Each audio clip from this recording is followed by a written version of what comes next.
We'll get to the story about the big hands a little bit later. You know, there used to be a defensive lineman in the NFL, his nickname Gary Big Hands Johnson. Well, now we have somebody in politics who may have hands that are even larger, and he's a builder. Well, that's why that's important. We'll get to that in just a moment. 7 minutes now after 8 o'clock. Bill Colley with you to wrap up this week on Top Story. It's 35. For those of you who sometimes watch the videos, we don't videotape everything that we do on the program, but periodically we post some videos, a smattering of what we do. If you're not one of those people who's ever watched one of our videos, I would urge you to do it after the program today. Now, they don't go up immediately. They take a few minutes to render, as it's called, and then we load them up on a YouTube channel. We have our own News Radio 1310 KLIX news channel, and that's available on YouTube. But I am wearing a politically incorrect hat today. And so I would urge you, if you have an opportunity, you could go to the YouTube. I'm not going to tell you what it is. You can go to the YouTube video and you can see what that happens to be. Did you see any of the debate last night? I didn't think I was going to be able to watch it, but then I was surprised to see that this is the first time I think I've seen it actually online with Fox. Previous debates on Fox I could not find online. They would say, "What is your cable provider?" and put these numbers in and this number and that number, and because I still don't have cable TV. Today, I'm going to be watching once I get out of here.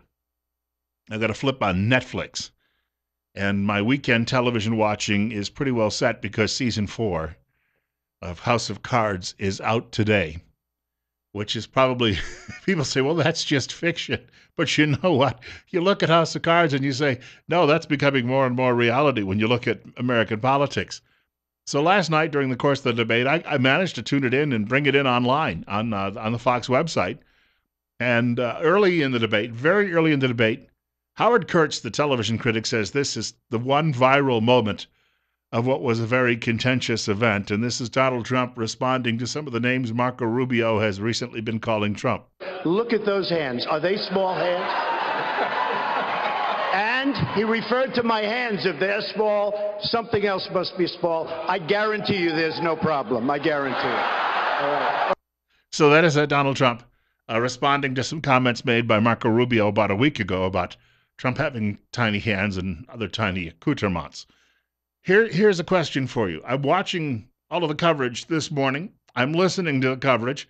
I'm reading the coverage, and everyone says, well, that's the end for Donald Trump. As if they've never said that before. I'll tell you what, I looked through all of the conservative publications this morning, Washington Examiner, National Review, some of the commentaries on Fox, from some of the various talking heads there who obviously dislike Donald Trump.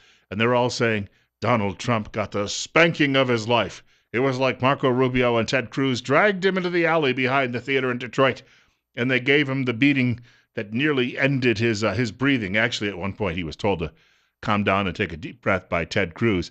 And over at the resurgent Eric Erickson's website, Erickson is not a fan of Donald Trump. Erickson has started, what do they call it? Hashtag Never Trump.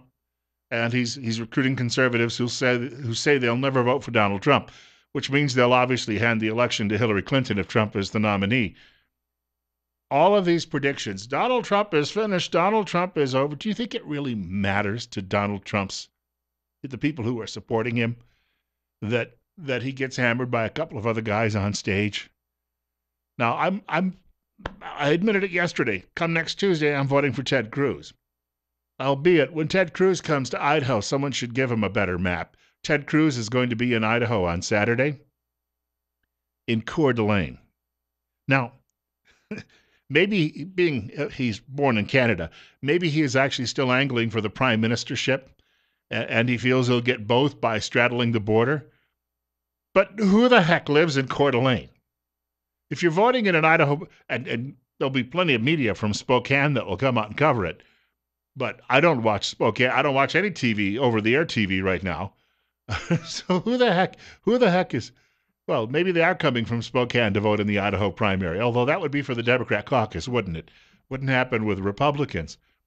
And then Marco Rubio is scheduled to be in Idaho on Sunday. He's doing rallies in Idaho Falls and in Boise. And Idaho Falls, that'll give him coverage in both Pocatello and Idaho Falls. And Boise seems to be the natural. It's the state capital. People would go there. We don't yet know about Donald Trump. John Kasich may just have his his ward boss, that is Governor Butch Otter, go out and do the last-minute speeches for him and to try to rally people to vote. But I don't understand Ted Cruz in Coeur d'Alene. I could see Coeur d'Alene if you're on your way out of the state and you've already been to, I don't know, Boise and Twin Falls or Pocatello, you might stop in Coeur d'Alene quickly as your flight heads towards Seattle. And then you get a bigger flight and you head somewhere else. But no one, to my knowledge, is going to Hawaii. They have a primary. But to fly to Hawaii to actually go out there and campaign would be a little more difficult. Just like this past Tuesday, we had a contest in Alaska as well. I don't think any of the candidates actually went to Alaska. 12 after 8, Bill Colley with you on Top Story on News Radio 1310, KLIX, and newsradio1310.com. Here's the question for you this morning. Did Cruz and Rubio wound Donald Trump enough last night that it's over? It's game over for Donald Trump. If you watched the event, let me know what you think on that. Because the talking heads this morning are all predicting the demise of Trump. Well, as they do every week. So, you ever remember the TV show Soap? There was a character named Bert. Richard Mulligan was the actor who played him. I think that was his name, Richard Mulligan. And I'd never seen him before, ever, in movies or TV that I could think of. But as soon as he was on that TV program, he became an instant celebrity, pop culture celebrity, because the character of Bert was so off the wall. And at one point during the course of the TV series, Bert believes that he's invisible. Or he can make himself invisible. And he waves his arms and he snaps his fingers. And then he stands along a wall as if he's not there. Everyone can see him. But Bert believes that they can't. That's what I think we have with what's called the pundit class. You know, the talking heads, the columnists. All of these are the so-called experts on TV, the Karl Roves, the Charles Krauthammers, all of them. They all stand there and say, well, every week they say this is the end of Donald Trump. It's a little bit like Bert from Soap thinking he's invisible. Somehow they believe that it's actually true because they say it or they believe it to be true. So therefore it must be. And yet Donald Trump still continues to lead in polls. Now, we haven't seen any polling data from last night. We won't see that probably for a few more days, maybe Monday at the soonest or late this weekend. But I've got a funny feeling that nothing that happened last night has diminished Trump's support in any way. 8:15, Bill Colley with you on Top Story. And you're up next. You're on News Radio 1310, KLIX, and newsradio1310.com. Yeah, I watched the whole debate last night because there was nothing else on. And I think Trump held his own. My question is why isn't Cruz and Rubio going after each other? Yeah. Because it seems like then you got Kasich on the end. I'm above the fray. Well, no kidding. You're on the end. Yes. You know? Yes. It's like, okay, this is what we have. We have Rubio who needs to get out because he has no foreign policy. I haven't heard anything from him on that. I haven't heard much of anything from domestic policy. All it is from him is attack Trump.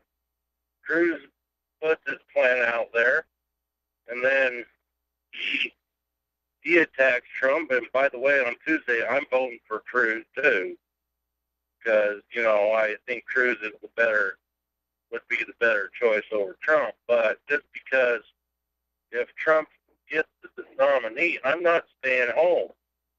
It's not going to be me staying home saying, well, you guys, I didn't vote, so it's not my problem come January who the president is. That's not right. I agree with that. I thank you much for the telephone call. Hillary Clinton or Bernie Sanders, most likely Hillary if she's not in jail. If she is in jail, Joe Biden, I guess. I do not want to see any of those people naming the new justices to the Supreme Court because you're going to have one named and then you're going to have at least maybe two more because, well, you hate to say it, but some of these people are just, they're on life support as they're deciding some of these cases. I think the reason they both go after Donald Trump, it's like King of the Hill or King of the Mountain, we called it in my neighborhood. One guy gets up on top and then everybody tries to take that guy down. We used to play that game a lot at school. They didn't like it because we'd come back from lunch all muddy and bloodied and everything else. and the teachers used to have a fit about that. But that's how boys play. At least they did before they were all neutered by political correctness. I think Trump, though, as the caller said, just he managed to come out of this. They brought up Trump University. I keep hearing, well, that was really bad. He looked terrible on that. And even the Daily Caller started, there was a writer at the Daily Caller today who said Trump really fumbled on the what do they call H-1B visas or whatever they're called, or B-1. There was a question, and he said he might have changed his position slightly on immigration, people coming here to take jobs. But admittedly, the Daily Caller says today it was the way the question was phrased from the moderator, well, one of the moderators that was Megyn Kelly, that Trump was referring only to professionals. So if you need a surgeon and you don't have one available who was born in America, you bring one here from South Korea. But Trump says, no, he's not talking about people coming and taking the jobs away from Americans at Disney World or Disneyland. So we'll cut him some slack on that this morning. We'll give him a little bit of a break. Speaking of Marco Rubio, what has he ever done on the domestic level? Well, he was involved in the Gang of Eight, and he was trying to explain that away last night. I absolutely want to solve this issue. And I did the best we could in a Senate that was controlled by liberal Democrats and Harry Reid in the hopes that the House, made up of conservatives, would take it up and make it even stronger. And I said that repeatedly at the time. I'm not just saying that now, I said it throughout that process. We do need to deal with this issue. When I'm president, it will not be dealt with the way it was done in the Senate. It'll be done first and foremost by bringing illegal immigration under control and proving it to the American people. And only after that is done can anything else happen. And it will be something the American people support. So here he goes saying, I wasn't for amnesty. No. And you hear the crowd, boo. Not necessarily the best moment for Marco Rubio. Media seems to be sweeping that one under the rug this morning because, well, anything to get Donald, and they like Marco because Marco's there. I am sick to death of allowing media to pick our candidates. This morning I happened to be reading the biweekly column from Pat Buchanan, who is supporting Donald Trump. And Buchanan, he ticked off a bunch of complaints about Trump and why Trump has to be stopped. And then he literally gives you the quotes.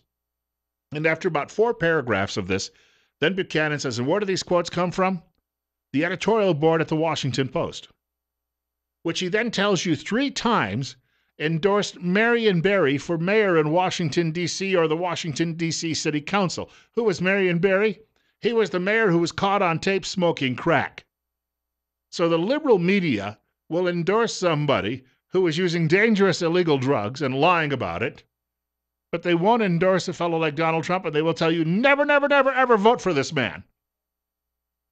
The people who are running these newspapers are sick, twisted, malformed human beings with no conscience, or conscience says, I guess we should say. We do not tell them anymore, any longer in this country, how we are going to vote for a particular candidate, no matter who that candidate happens to be. 20 minutes after 8 o'clock, Bill Colley with you. It's 34. Chris Anderson from the Herod Center will be joining us following 9 o'clock news, actually about 9:20 this morning.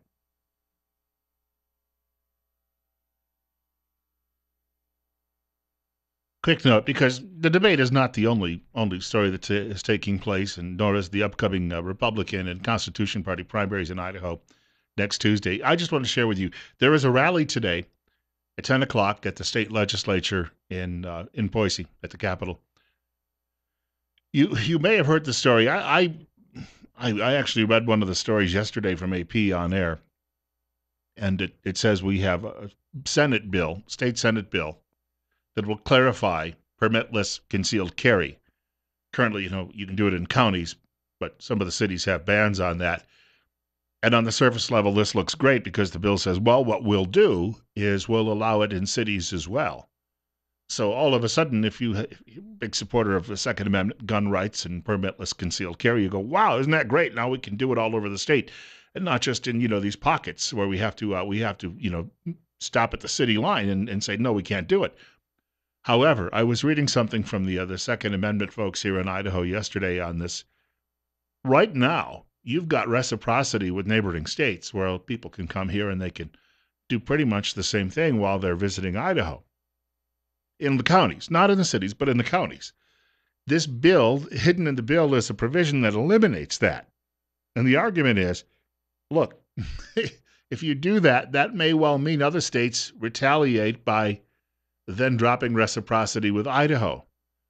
And the writer, when I was looking at this yesterday, who was organizing this rally today, he said something along the lines of, we've got to make sure that we have this for everyone, not just for a selected few. So these are the changes they're talking about making. So yes, AP, when I read the story yesterday, it was like, wow, this is great, but not so great when it comes down to restricting other people.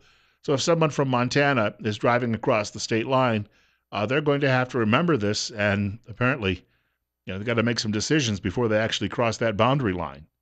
825, Bill Colley with you on Top Story. Imagine that, politicians doing a bait and switch. Have you ever heard of anything so sinister before? Come to think of it, I have. More than a few times. So that's going on this morning, 10 o'clock this morning. I had to mention that taking place in Boise. You've got some folks who obviously have some, they need to bring public attention to this because, the establishment media, even here in the state, is likely going to say, wow, what a great bill, and these rotten, knuckle-dragging gun owners are now going to they'll be shooting people all over our cities. And no, they'll be using them, if anything, in self-defense or perhaps to stop crimes. But the overall arch of this is they'll miss out on the change in reciprocity. It's 826. Bill Colley with you on Top Story on News Radio 1310, KLIX and newsradio1310.com. 35. On our way today to a high of 62. There were friends of mine in the Mid-Atlantic today digging out from underneath snow. I just want to tell you that I miss you all greatly, and I'm just happy I'm not there. Better you than me. Also, I wanted to tell you about hearing this show. If you're listening to us online, some of those people actually digging out today are listening online. I've already had text messages from them. But a lot of you listen, of course, every day, and you may be struggling with your hearing. So I've been recommending that you get in touch with Dr. Christine Pickup in Rupert. She is a doctor of audiology. Mount Harrison Audiology is located in the medical building at 1218 9th Street, Unit number 2. You can reach her office at 312-0957 or go online to mountharrisonaudiology.com. And she'd like to remind you that hearing loss is strongly associated with depression. Not the economic kind, but the other kind, when you kind of feel like you're under your black dog. That's what Churchill called it. He was always depressed. When you struggle to follow a conversation or you politely nod because you don't understand what someone is talking about, you may decide it's easier to skip out that night with friends or the next family gathering, so you need to stay connected with those you love. Hearing connects you with people and keeps you engaged in life. Don't let hearing loss keep you from enjoying your family and friends. It's now 8:28. Bill Colley with you this morning. I mentioned Chris Anderson is going to be joining us from the Herod Center just after 9:20 this morning. Normally he joins us on Mondays, but we're doing a little bit of a switch here with days. He usually joins us on the first Monday of the month, but because of conflicts he has, and perhaps we may hear from some candidates Monday, I don't know anything yet about that, but somebody may contact us over the weekend about being on the air Monday or Tuesday morning. I try to keep open some time slots for that because I'll put it this way. A lot of our local guests, I really think the world of them, but if the opportunity to have Cruz, Trump, or Rubio on air with us Monday or Tuesday comes along, some people may actually get bumped from the show. And I did that accidentally with someone yesterday. I hope not to do it again anytime soon because it's just not polite and it's not nice, and you try to accommodate as many people as possible. Albeit I'm not a human mic stand, I still like to bring some people on the air because I think it's helpful to everyone listening. And, that's part of what we do. We try to, yes, I know this sounds highfalutin, foster understanding in between all of the other stuff. Yeah, there's a lot of other stuff going on too as well. It's 8:30. We've got more on the way. I got to tell you, so many people still weighing in on what's going on with the inevitable end, it seems, of the Republican Party. The Romney remarks yesterday, I got to tell you, all right, he's got to really be supporting Donald Trump, right? You wouldn't come out and do that without realizing, here you are, a two-time loser. You wouldn't come out and do that. We're going to talk about that in a couple of minutes. I almost think in a way it was designed to sort of give a boost to the Trump campaign. Stranger things have happened. Bill Colley with you on Top Story on News Radio 1310, KLIX, newsradio1310.com.